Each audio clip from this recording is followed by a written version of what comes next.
But they are one of the most endangered areas in North America. It's the California coastal sagebrush. Out of the 1,800 acres that we have here at the park, 900 of those acres are the hills surrounding us, which will never be developed. We take part in conservation efforts around the world, but we also take part in conservation efforts right here in our very own backyard as well. Simi, I'm recording you, Chima.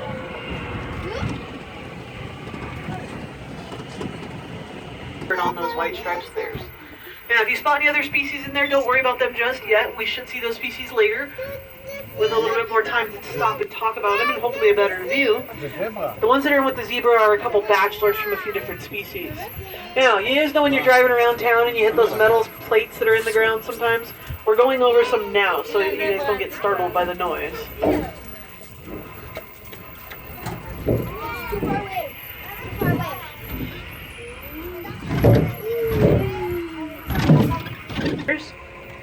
Between the pile of rocks and the little pond, there's a small orange duck. That's a shell duck. Next to that is a white bird.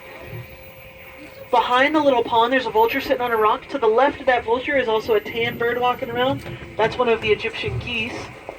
And the two tall birds, one in front of the pond, one behind the pond, brown and gray in color. Those are two Goliath heron. They can be about 4 feet tall and have up to a 7-foot wingspan.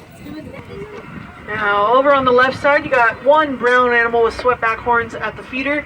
We'll find the rest of them up ahead. That's a sable antelope. Continuing forward, you have some grayish animals with V-shaped horns and a black and white mask on their face. Those are gemsbok. If you look where the pile of rocks is out there, you'll see a gemsbok baby walking past them. Years old. That's the equivalent of us being in our 80s or 90s, by the way. Now, when we passed the Rhino Rescue Center, I told you that every 8 hours a rhino loses its life for its horns. Well, the way that this is happening is there's people called poached out in the grass.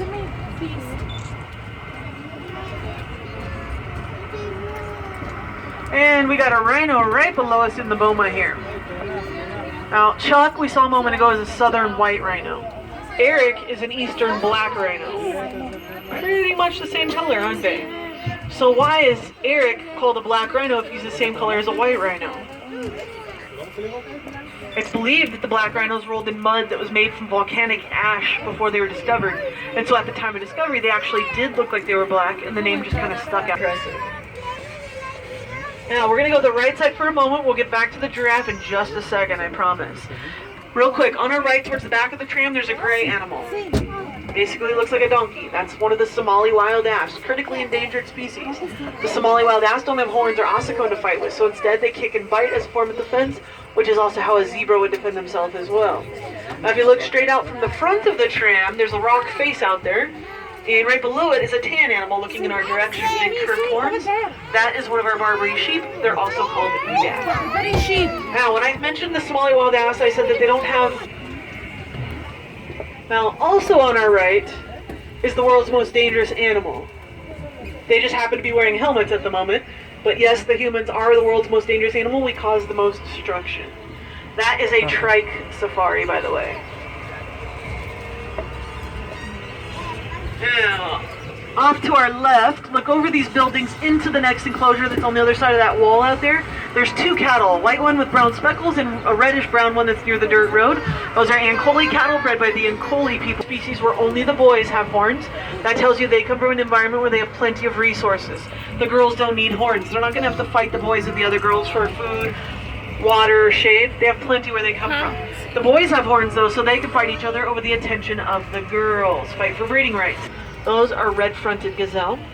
Also on the right is an island. As we pull up to this island, on the other side of the fallen tree and the other side of the stump, there are two birds that are black and white with a gold crown of plumage on top of their heads. Those are West African crowned cranes. Also on the island are some pink-backed pelicans. All the other birds in this area are visitors. Straight ahead of us on the right side, all the way up along the side fence on the right, there are some of these trees and rocks and things, but you'll be able to see them again in just a moment. The horns that the Ankole cattle have grow to be about 6 to 8 feet across from point to point. That's about as wide as... All of that is housed in the Africa Loop. That can be found on the bottom right-hand corner of your map. So these are the Patterson's eland. If you want to see the giant eland, go ahead.